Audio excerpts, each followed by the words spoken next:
Generations of moms and dads have debated it for decades now. Work or stay at home with the kids. After the recession, many local moms ended up going back to work, but as News 8's Rebecca Smith reports, they were still able to find a way to have it all.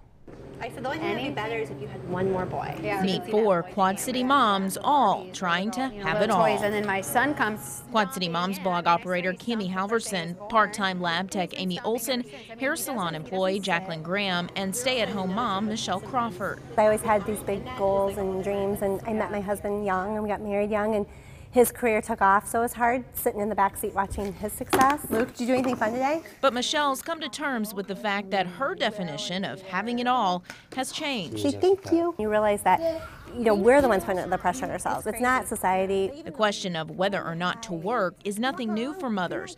Only now, and in times of economic recession and recovery, more and more are forced into the working world with negative and positive effects.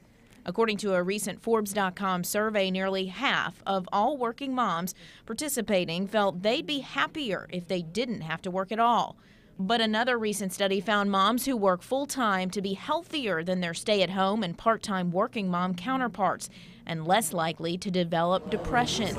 For new mom Amy, the answer is simple. I think to myself, well, I could go full-time and, maybe get that, but then I think, oh, it's definitely not worth it. So, just gonna stay home. In either scenario, all these moms say it's important to make it all work. Definitely finding a balance between being mom, dad, chef, maid, taxi driver. I think balance is the key word. You kind of have to figure out, how much time you want to spend with your children and how much time you want to spend working. Hey, you need to toe down. That's where mommy guilt comes into play as a part of the working mom's struggle. There are days that I spend too much time on the blog and not enough time with my children. For the working moms of the group, it's a mix of keeping it together and keeping up with the Joneses. They use Facebook to engage in what they call compare-itis. It's just what it sounds like, comparing their lives to the photos and statuses they see of their friends online.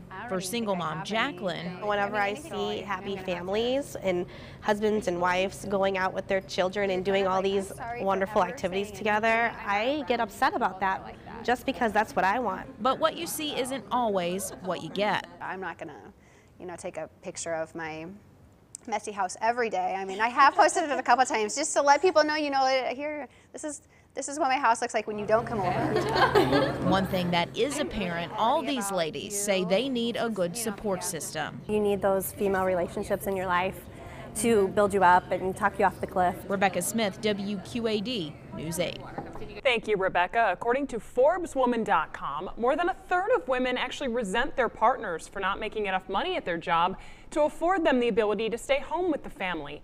For more surprising and maybe not so surprising statistics, go to our website, WQAD.com. Still to come.